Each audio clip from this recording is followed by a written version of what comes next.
Well, hello there. Welcome to the Obi Thorn Alliance. I'm Jacob. This is Luke. And in today's video, we are reviewing and discussing What If on Disney Plus, Episode 8, What If Ultron won. Comment down below your thoughts about the episode. Did you like it? Didn't you like it? Like and subscribe.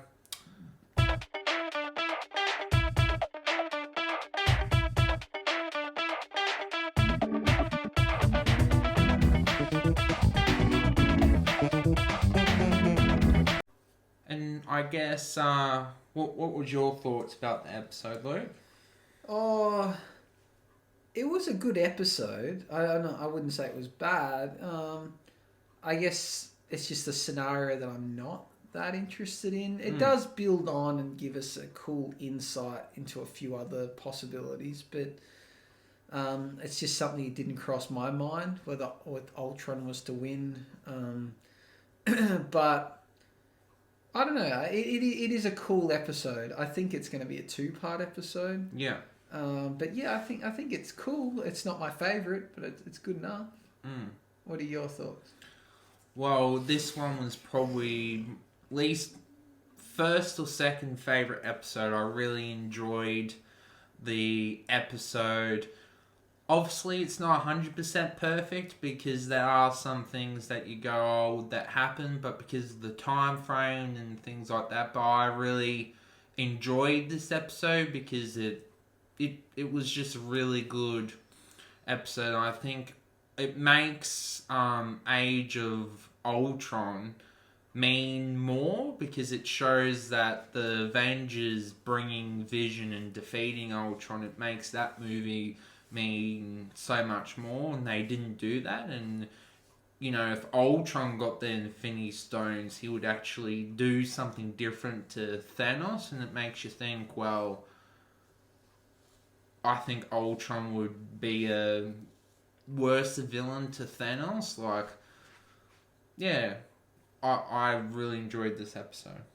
Yeah, I guess because I dislike it more because I didn't really like Age of Ultron itself as a movie. I didn't dislike it. It just wasn't my favourite throughout the Marvel series. It was one that I watched, but I was like, oh, okay, that's cool. But yeah, I think yeah, it's alright. Let's recap the episode. What kind of happens in it?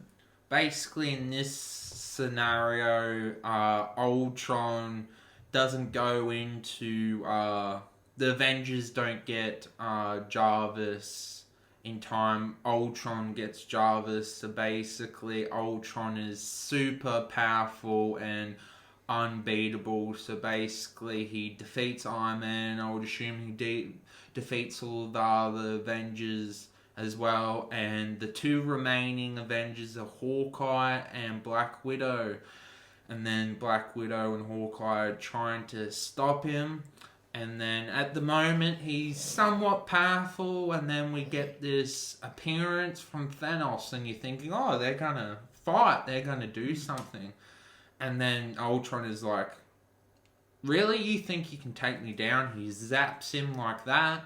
And then he takes the Infinite Gauntlet, the Infinity Stones. And because he has the Mind Stone, he has all the Infinity Stones. So basically, he conquers Earth, and then his programming is like, I need to take over the entire galaxy and the universe. So basically, we see this montage of him going to Asgard, going to all the planets in the system. So we get to see the Guardians of the Galaxy. We get to see the planet in the first Guardians of the Galaxy. We get to see basically all the planets we've been to, and then he's basically accomplished his goal, and the Watcher's actually getting quite concerned. He's actually, you know, so far we've been seeing him not do that much, but he actually wants to get involved. And then Hawkeye and Black Widow are trying to seek a different AI, different program that was in the Winter Soldier when Steve and Natasha went to, so we get to see him again, and then the Hawkeye is like, and the Watcher's like, oh, pick it up, oh, I want to do something, and then he gives up. We get this speech about basically he's giving up, I don't want to do this anymore, and then Black Widow gets it, and then he's like, yes. And then we get this conversation with them, and then, yeah. Do you believe that... do you think that the Watcher is meant to be Kang the Conqueror? Do you think it comes more apparent now that, like, he's talking about the multiverses and... I don't know that much about the Watcher, to be honest. I think he's a separate character. I don't know. And I guess I understand multiverses, but I don't understand how there's this place at, like, the end of time where someone sits and can watch the multiverses. Like how Kang was able to do it in Loki. Like, how does one get to there? Like, if the Avengers wanted to take him on, how would they possibly get to the TVA? And how does Ultron somehow get to where the Watcher is, and then they have a battle through different multiverses? How does... I don't understand how he can work that out. I also don't understand if his purpose is to rid the world of evil and, like, sin and whatever, and he basically thinks that he has to kill everyone to do that. Why he doesn't just, like, click his fingers and do what Thanos did but kill everyone? Yeah. Like, why he has to go to each planet to do it? If he's got the stones, can't he just make it happen? I guess so. Yeah, there's lots of little tiny plot holes like that. I guess that's one thing about these scenarios, that they are just what-if scenarios, and sometimes they're a bit dark, and it's like, I feel like it wouldn't play out that way, but for the sake of the story, it's like, yeah, Ultron wins and he does evil. And I don't know if I buy that the two remaining Avengers were Hawkeye and Black Widow. It felt like because he took out the strongest and kind of didn't respect those two, so it's like, oh yeah, I'll leave them behind. Yeah, well, it's almost, do we assume they're the last two people left on Earth? Because everyone else looked to be dead. I guess so.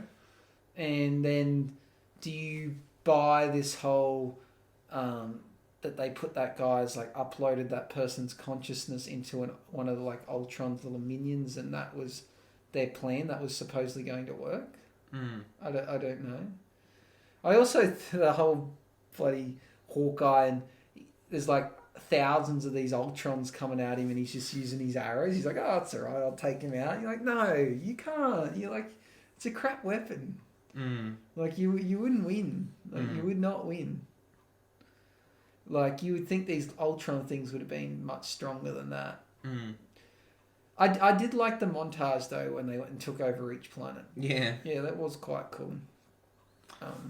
What was your thoughts about how Thanos just turns up and then Ultron is like, nah, I'm not having anything with you, boy? I guess for the story, it's cool. You would have liked to thought Thanos could have put up a bit more of a fight. Like, he worked all this hard to get the Infinity Stones, and Ultron's like, oh, thank you. I'll have those now. Yeah.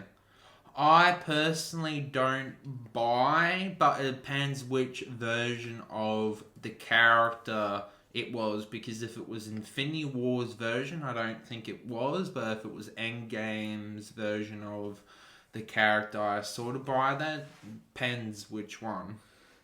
I guess we would have assumed that Thanos was aware of what was going on, and he probably shouldn't have came down. He should have known that Ultron's pretty powerful. I better not go and try and take this guy on. Send my goons down. Yeah, like, it seems a bit careless for someone that's been calculatively taking all the stones from around the universe. Yeah. And I guess, do we assume that he got, the stone where he had to sacrifice Gamora? Do we assume that he already had that stone? Yeah. But didn't we see Gamora fighting with the Guardians? Yeah, that's part of the storyline doesn't add up.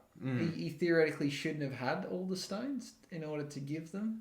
I guess so. He could have sacrificed someone else. He could have, but I guess she was the only one he loved, so that was the only way he could have got the stone, unless someone else got the stone and then he took the stone off him. Yeah, I don't know. Yeah, there's a little plot holes in it, but it's a cool episode. I guess I'm naturally more interested in the storylines that involve like smaller characters than this big game changing idea. But do you think it's going to carry on? Yeah. You think so, but we've had other episodes where they've just ended like that, and it's like, well, next episode. I think it will, yes. I think it probably should, because otherwise we won't understand the multiverse fully. But in saying that, I wouldn't be surprised if we don't.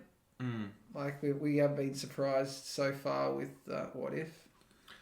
What was your thoughts about how with I don't know about your thoughts, but did the scene when Hawkeye was basically sacrificing himself, did it kind of remind you of Endgame, the scene with Black Widow, did it? Yeah, I think it was just meant to be the reverse of that. I think so. And because he obviously didn't have a family this time, they were dead, Yeah. then he felt that he could sacrifice himself.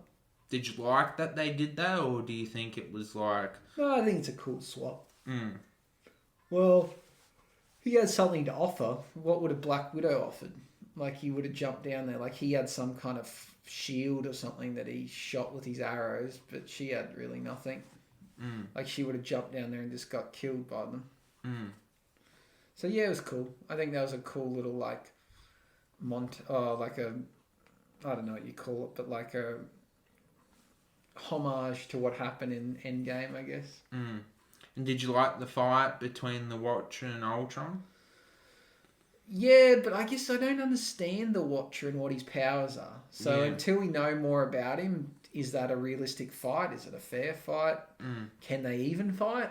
Like, I guess there's more questions than answers from that. But yeah, it was kind of cool seeing him go through different like multiverses and seeing how things had changed, like in the quick little sections there and there. So have you enjoyed the show so far? Do you think the concept works for someone that doesn't normally watch anime? Have you enjoyed the style? No, I have. I've really liked it. I really liked the animation. I think that it's something that couldn't have been done in any other way. Like, if it wasn't animated, it would be way too hard and expensive to do. And the animation really looks cool. I like how it looks spot on like the characters. I think if they redid the characters and redesigned them, I wouldn't have liked it. But the fact that it looks like it does in the movies, I think it's cool. Yeah, I've been very impressed, and I've liked every episode so far. It's something I look forward to every week. So with one episode to go, what would you like to see happen in the final episode? I guess a more understanding of what the Watcher is and what the Watcher does. That's pretty much all I'm hoping for. I think what's going to happen is that the characters that we've seen so far will team up together and will take down Ultron. Well, we got to see Captain Marvel again. Yeah, did you like that? Yeah, it's alright. She put up some kind of fight with him, which is nice. I actually really enjoyed that scene because Captain Marvel got defeated. I really enjoyed it. Yeah, I know you don't like Captain Marvel. Yeah. But yeah, I thought it was cool. Yeah, I guess I really don't know where the last episode's going, or who's left to fight them, or whether the Watcher can use some kind of way of using different timelines and bringing them together and re-bringing back people, or whether it's just that is the episode. We get a fresh idea for the last episode, maybe, because maybe we're to assume that the uploading of the guy from the Hydra, maybe we just assume that he wins, and that we don't need to see it. We just believe that it happens. Well, thank you for helping, Luke. Hope you've all enjoyed this series so far and these episodes. Like and subscribe. See you in the last episode 9. Let the Force be with you. Bye bye.